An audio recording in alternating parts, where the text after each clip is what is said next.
Hey guys, welcome back to my channel. For today's video, we are going to be talking about what it's like being a mom of 4 kids. Now, did I wake up one day and think, I'm just going to have 4 kids or more? Nope, nobody planned it. It just sort of happened along the way. That's the path my life chose for me. So here I am. Let me just start by saying, if you're the type of person that cannot handle stress or does not do well in stressful environments, then you might want to reconsider having more than 1 kid. Me, however, I am a pretty patient person. You just kind of learn it along the way. And my life has always been sort of kind of chaotic and stressful at times, but you kind of learn as you go. My first child, Sky, I had her when I was 3 months before I turned 18, and I was still in high school, pretty young. Probably shouldn't be having kids in high school, but do I regret it? No, I do not. I do, however, regret not going back and finishing school because I went and got my GED immediately, because her father was the type of person that wouldn't really help you or do much of anything. He wasn't really looking for a job. So that's the route I chose, and it's what was best for me. And it is possible to have a great life and to raise your child in a great environment. It was hard, but it is doable. The second child that I had was Everly. She is fixing to be 5 in October. I had left the current relationship that I was in and met somebody else, and then time passed and I ended up pregnant with Everly. We like to call her our miracle baby because she was in my stomach when we had a car wreck, and there's a video on here about our car wreck if you want to go check it out on my page. It had been so long since I had another child that the pain of it wasn't really so painful. I remember the first C-section I had with Sky. It was a lot worse than this one, but I guess I kind of knew what to expect, so it didn't hurt as bad. The third child we had was Cole. His first name's Brian, but we call him Cole for short. That pregnancy was pretty hard for me because I don't know if it was just the doctor had overstretched me or cut deeper into the tissues, and I was just a lot more sore. And then I ended up getting a spinal headache with him, and it was probably one of the worst possible things I could have went through besides the car wreck with Everly. I couldn't stand for like 2 weeks, and what happened was the doctor had punctured my spine, and they pulled out the needle because they didn't get it in the correct spot, and they left a hole, and so my spinal fluid leaked out, and they poked me again and got it correct that time. But after the hospital, they sent me home, and for like 2 weeks I couldn't figure out what was wrong with me. Then I had this friend called Google, which I Googled, why am I getting this intense, extreme, severe headache? And it told me that I had a spinal headache, which is what happened when I got my epidural. And the only way to fix it was to either do a blood patch or drink lots of caffeine, which helps replenish spinal fluid. So that's what I did. I was beyond getting a blood patch, I thought, at this point, because the doctors in Memphis are crazy. Let's just say that.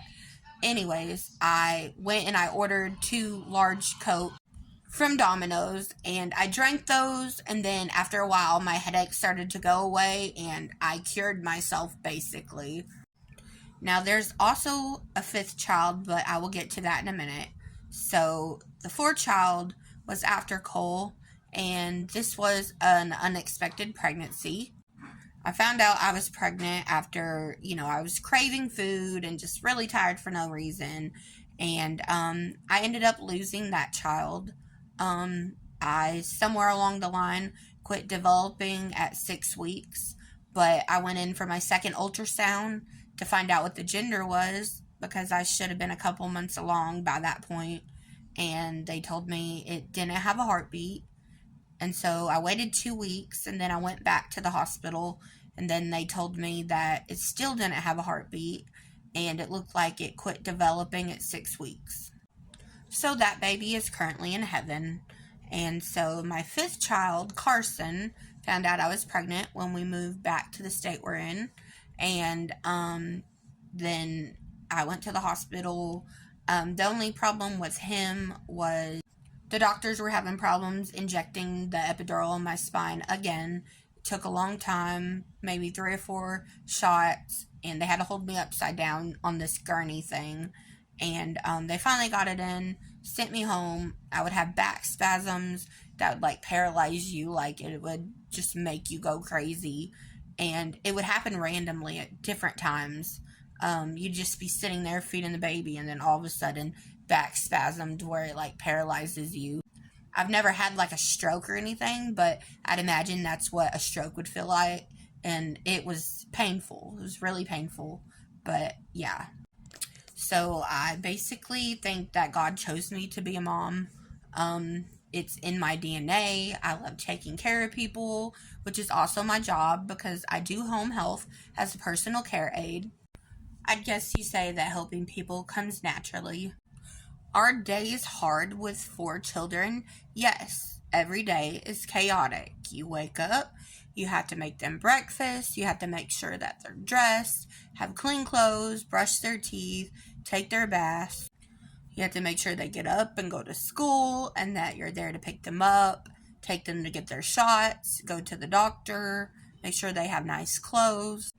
And children cost a lot. I mean, it's just one of those things that you know that it costs a lot and you just learn to adjust. And thankfully, I had 2 boys and 2 girls, so I was kind of able to just pass down some of their clothes from their other siblings, and they basically grow into them anyways. And they have a lot of nice clothes. So that definitely helps. And I also coupon a lot, so I end up getting good deals and going and shopping at places that I love, like clothing stores. You can go to Goodwill, you can go to the Salvation Army, or you can just do what every other mom does, and I do it too. We go to Walmart. So it does get chaotic at times, but I wouldn't change it for the world because each child I have has their own personality and their own place in life, and everything's just awesome. Just remember, the more kids you have, the more stress you're going to have, at least till there's a certain age, and then it kind of wears off, and they learn to help you, and they grow up, and they don't stay little forever. So make sure you enjoy the good times and make a bunch of memories because when they grow up, they won't stay forever. But that's all I wanted to talk to you guys about and just tell you a little bit of what it's like being a mom of 4, technically 5 because I have an angel baby. But I mean, that's just my experience. So I love you guys. Make sure you give this video a like and don't forget to follow me for more videos. Love you.